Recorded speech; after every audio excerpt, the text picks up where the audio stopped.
This act exposes the impossible escort crisis of the late 1940s.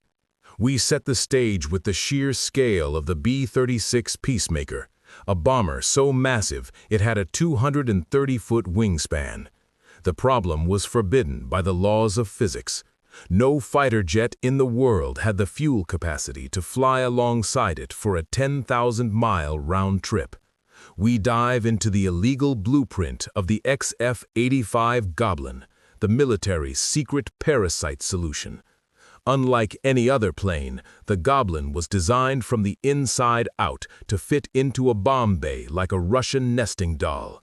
We explore its egg-shaped aerodynamics, a stubby 15-foot fuselage with X-shaped tail fins designed to maximize space while keeping the jet stable in the turbulent wake of a giant mothership. The core of this act focuses on the forbidden removal of the landing gear.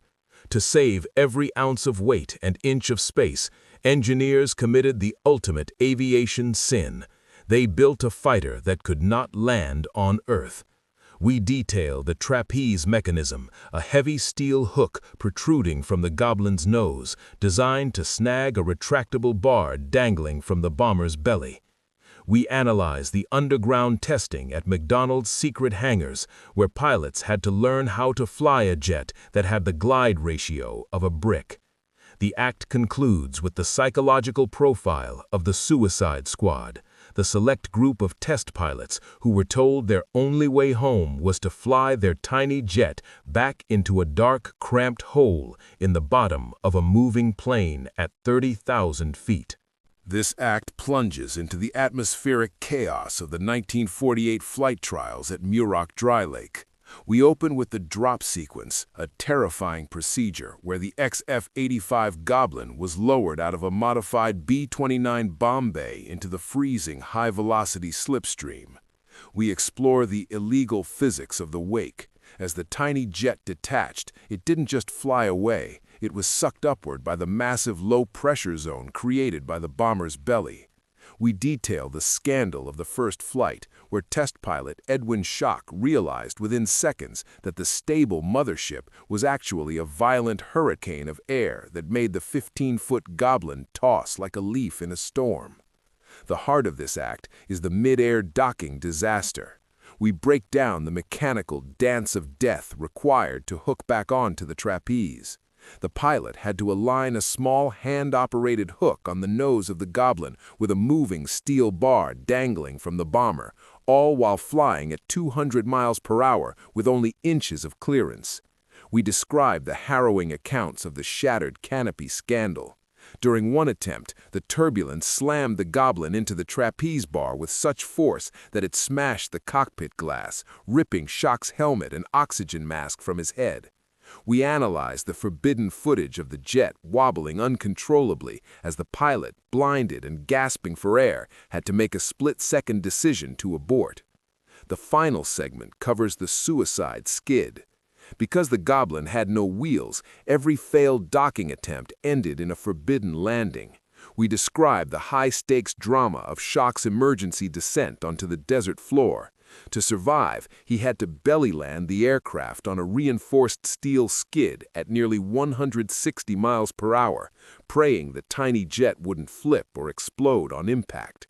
We look at the military's reaction, how they tried to fix the problem by adding vertical fences to the wings to stop the wobbling, only to find that the physics of the parasite trap were fundamentally broken. The act ends with the chilling conclusion from the test pilots. The Goblin wasn't a protector, it was a coffin with wings. The final act explores the sudden death of the Parasite program and the cold-blooded military math that led to its cancellation. We begin with the tactical scandal, the realization that a B-36 mothership carrying 3 Goblins would have to sacrifice nearly 50% of its bomb load just to haul its own defense. We analyze the illegal budget crisis of 1949, where the Air Force calculated that it was cheaper to build more bombers and accept losses than to equip every fleet with suicide eggs. We look at the top-secret memo that effectively buried the project, labeling the Goblin a technological marvel but a battlefield liability. The middle of this act focuses on the death by refueling. Just as McDonnell engineers were perfecting a telescopic stinger to make docking easier, a secret breakthrough changed aviation forever: mid-air refueling. We explore how the invention of the flying boom allowed standard F-84 Thunderjets to fly across oceans by drinking fuel from tankers. This forbidden efficiency made the Goblin's tiny fuel tank and trapeze nightmare obsolete overnight. We describe the graveyard of ambition, how the two remaining Goblins were stripped of their engines and pushed into the back of dusty hangars, treated as illegal mistakes the military wanted to forget. The finale examines the ghost legacy of the X-85. We trace the underground tech transfer, how the data gathered from the Goblin's mid-air recovery trials was secretly archived and later used to develop the Gremlins drone program of the 21st century. We analyze the physics of failure, the idea that the Goblin wasn't a mistake, but simply 50 years ahead of its time.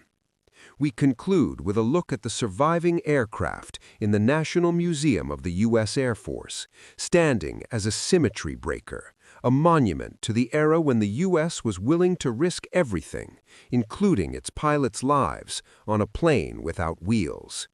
The video ends with the haunting thought that for the Goblin pilots, the one-way ticket was a reality they almost had to face over enemy territory.